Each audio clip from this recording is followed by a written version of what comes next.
নমস্কাৰ, মই প্ৰতিমা গোহাঁই, যোৰহাট জিলাৰ বাল্যভৱন হাইস্কুলৰ সহকাৰী শিক্ষয়িত্ৰী। আজি মই দশম শ্ৰেণীৰ ছাত্ৰ ছাত্ৰীসকলৰ বাবে কাৰ্বন আৰু ইয়াৰ যৌগ এই বিষয়টোৰ ওপৰত এটা ভিডিঅ' কৰিবলৈ লৈছোঁ। কিন্তু আমি গোটেই পাঠটো সামৰি ল'ব নোৱাৰিম, যিহেতু যথেষ্ট এটা দীঘল পাঠ। আমি ইয়াত কেৱল মাত্ৰ কাৰ্বনৰ বান্ধনি গঠন প্ৰক্ৰিয়াটোহে আলোচনা কৰিম। কাৰ্বনৰ চিহ্ন চি, পাৰমাণৱিক সংখ্যা 6, ইলেক্ট্ৰনীয় বিন্যাস 2,4। ইয়াত কাৰ্বনৰ কি হৈছে, যোজক ইলেক্ট্ৰনৰ সংখ্যা 4। গতিকে কাৰ্বনৰ ইলেক্ট্ৰন 4টা থকাৰ কাৰণে বাহিৰৰ কক্ষত ই কি কৰিব নোৱাৰে, ইলেক্ট্ৰন দান বা গ্ৰহণ প্ৰক্ৰিয়াৰ দ্বাৰা যৌগ গঠন কৰিব নোৱাৰে। অৰ্থাৎ ই আয়নীয় যৌগ গঠন কৰিব নোৱাৰে। আয়নীয় যৌগ সেইবিলাক যিবিলাক হয় আয়নৰ দ্বাৰা গঠিত। কিন্তু কাৰ্বনে কি কৰিব নোৱাৰে, 4টা ইলেক্ট্ৰন কাৰোবাক দিও দিব নোৱাৰে। অক্টেট ৰোল পালন কৰিবলৈ 4টা ইলেক্ট্ৰন কাৰোবাৰ পৰা লৈ ল'ব নোৱাৰে। গতিকে কাৰ্বনে যৌগ গঠন কৰিবলৈ নিশ্চয়কৈ এটা বিকল্প ব্যৱস্থা ল'ব লাগিব। আৰু সেই বিকল্প ব্যৱস্থাটোৱে হ'ল সহযোগিতা। মানে কাৰ্বনে কি কৰিব লাগিব, ই নিজৰ মাজতে হওক বা আন কোনো একযোজী মৌলৰ লগতে হওক, ইলেক্ট্ৰনৰ উমৈহতীয়া ব্যৱহাৰৰ দ্বাৰাহে কি কৰিব,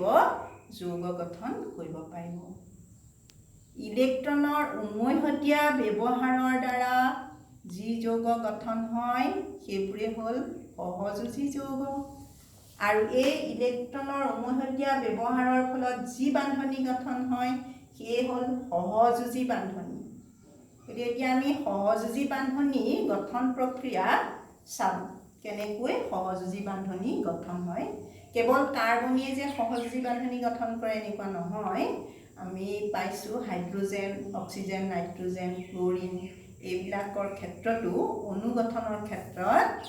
কি হয়, সহযোজী বান্ধনি গঠন হয়। আমি চাই লওঁচোন।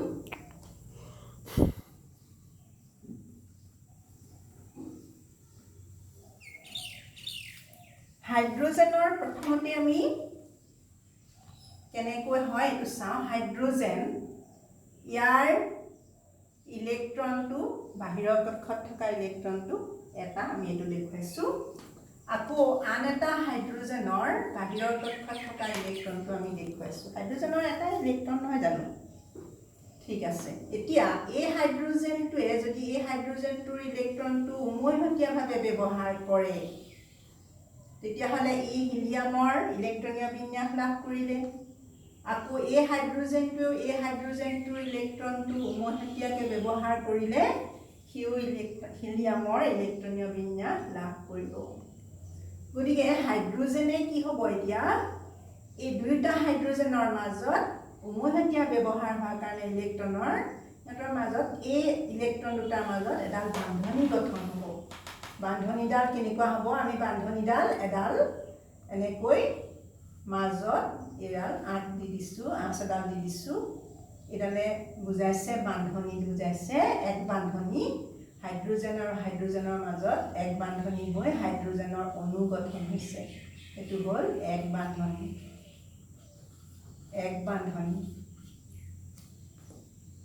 আকৌ যদি আমি অক্সিজেনৰ ক্ষেত্ৰত চাওঁ, আমি অক্সিজেনৰ ক্ষেত্ৰত চাম। এইটো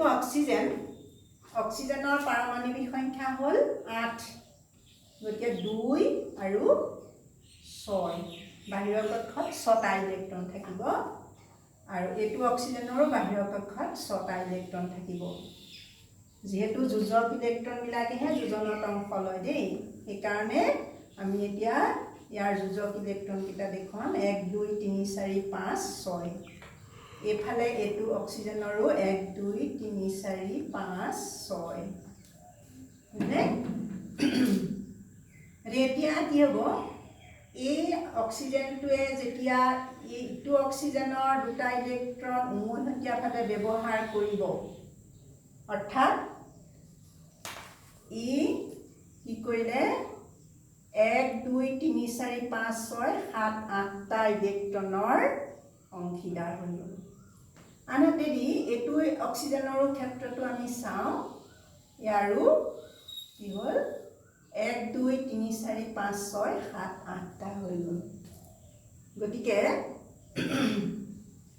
8টা ইলেক্ট্ৰন দুয়োটাই সম্পূৰ্ণ কৰিলে গতিকে প্ৰত্যেকেই সুস্থিৰ অৱস্থা প্ৰাপ্ত হ'ল ইহঁতৰ মাজত এতিয়া কি হ'ব এনেকৈ দুটা বান্ধনি গঠন হ'ব অক্সিজেন আৰু অক্সিজেন এই বান্ধনি দুটা আমি এনেকৈ দেখুৱাব পাৰোঁ দুডাল আঁচৰ দ্বাৰা দ্বি বান্ধনি এইটো হ'ল দ্বি বান্ধনি আৰু গঠন হ'ল অক্সিজেন অণু হয়নে এবাৰ আমি নাইট্ৰোজেনৰ ক্ষেত্ৰলৈ চাওঁ নাইট্ৰোজেন অণু গঠন প্ৰক্ৰিয়া নাইট্ৰোজেন পাৰমাণৱিক সংখ্যা 7 হয়নে 7 গতিকে 2,5 ইলেক্ট্ৰনীয় বিন্যাস গতিকে যোজক ইলেক্ট্ৰনৰ সংখ্যা 5 গতিকে নাইট্ৰোজেনৰ আমি যোজক ইলেক্ট্ৰন কেইটা দেখুৱাইছোঁ 3টা 4টা 5টা 1 2 3 4 5 হয়নে এতিয়া এই নাইট্ৰোজেনটোৱে যেতিয়া এই নাইট্ৰোজেনটোৰ ইলেক্ট্ৰন কেইটা অংশীদাৰ হ'ব তেতিয়া ই 3 3 6 7 8টা হৈ গ'ল আকৌ এই নাইট্ৰোজেনটোৱেও কি হ'ব ইয়াৰ অংশীদাৰ হ'লে ইউ 1 2 3 4 5 6 7 8টা হৈ গ'ল মানে অক্টেট ৰোল পালন কৰিছে গতিকে দুয়োটা নাইট্ৰোজেনৰ মাজত কি হ'ব তিনডাল বান্ধনি গঠন হ'ব নাইট্ৰোজেন পৰমাণু দুটাৰ মাজত তিনডাল বান্ধনি গঠন হ'ব আৰু এইটোৱে হ'ব এটা নাইট্ৰোজেনৰ অণু হয়নে এতিয়া চোৱা হাইড্ৰোজেনৰ ক্ষেত্ৰত এক বান্ধনি অক্সিজেনৰ ক্ষেত্ৰত দ্বি বান্ধনি নাইট্ৰোজেনৰ ক্ষেত্ৰত ত্ৰিবান্ধনি মই এইটো তোমালোকক অকণমান দেখুৱাবৰ কাৰণে লৈ আহিছোঁ এইটো চাবা এইটো হ'ল হাইড্ৰোজেন দুটা হাইড্ৰোজেন বুলি ভাবি লোৱা দুটা হাইড্ৰোজেন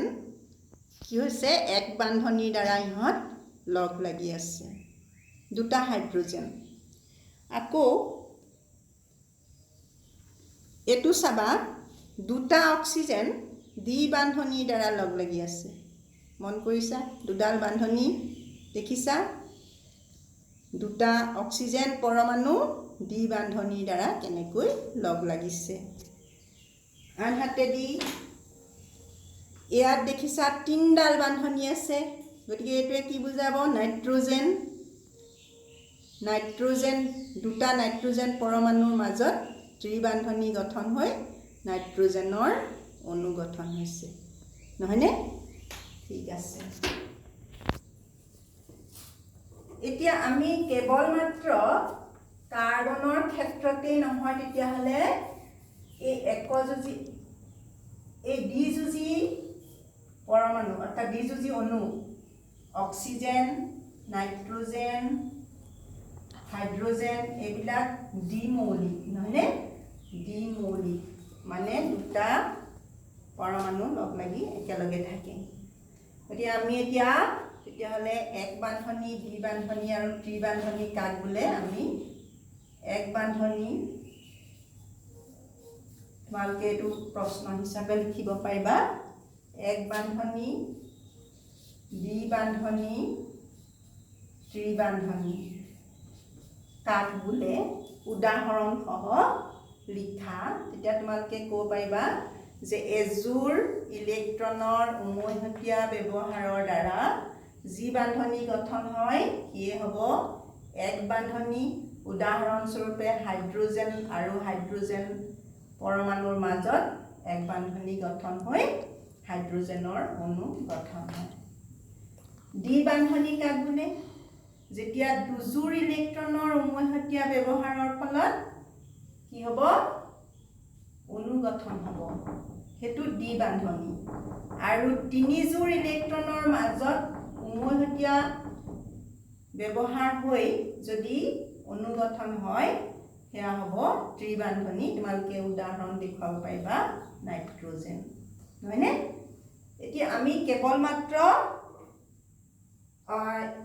কাৰ্বনৰ ক্ষেত্ৰতে তেতিয়াহ'লে এতিয়া পোৱা নাই এতিয়া আমি ঠিক আছে আমি কাৰ্বনৰ ক্ষেত্ৰখনলৈহে আলোচনা কৰিবলৈ আহিছিলোঁ নহয় জানো কাৰ্বনৰ ক্ষেত্ৰত চাওঁচোন কাৰ্বনৰ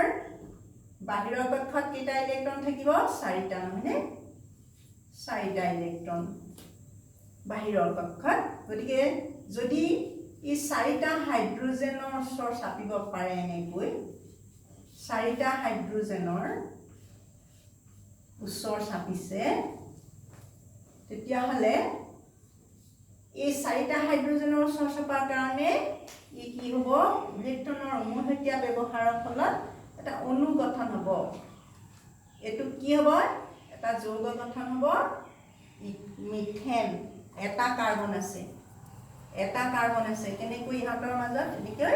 এডাল বান্ধনী গঠন হ'ব ইয়াতো বুজি পাইছা চাগে এই কাৰ্বনে গোটেই কেইটা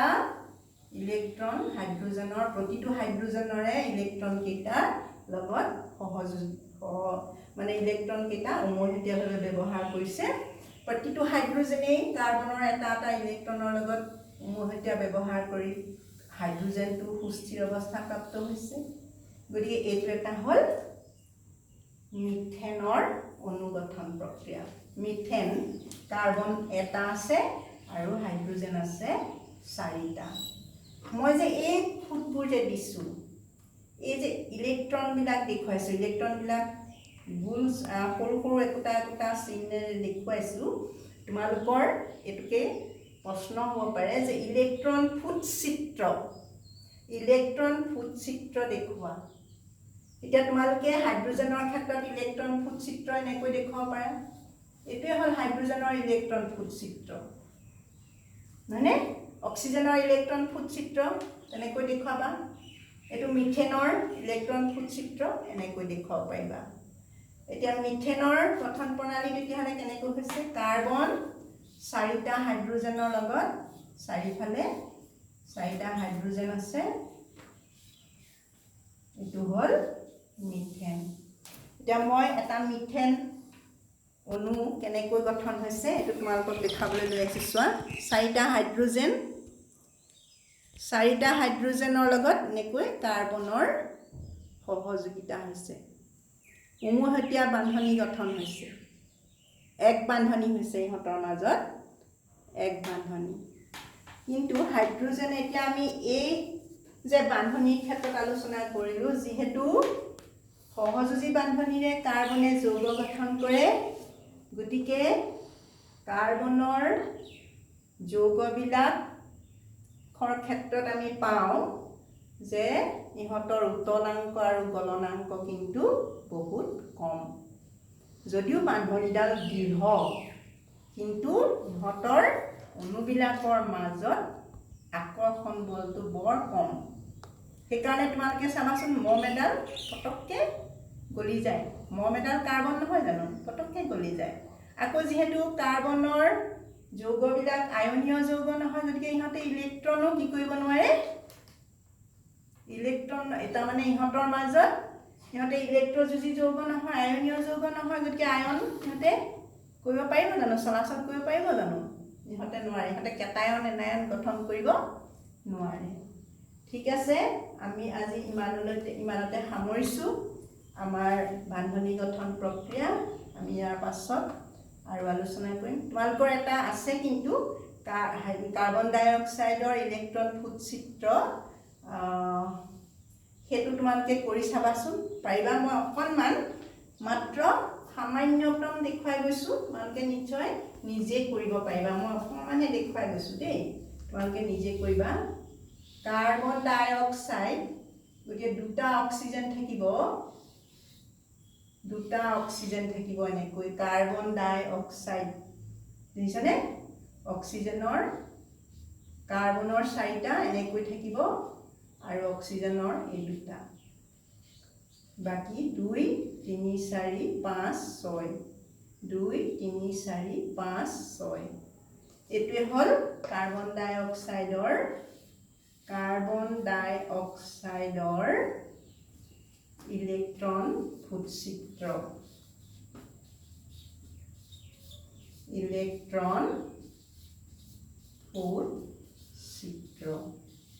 ঠিক আছে আজিলৈ ৰাখিছো তেতিয়া হলে থ্যাংক ইউ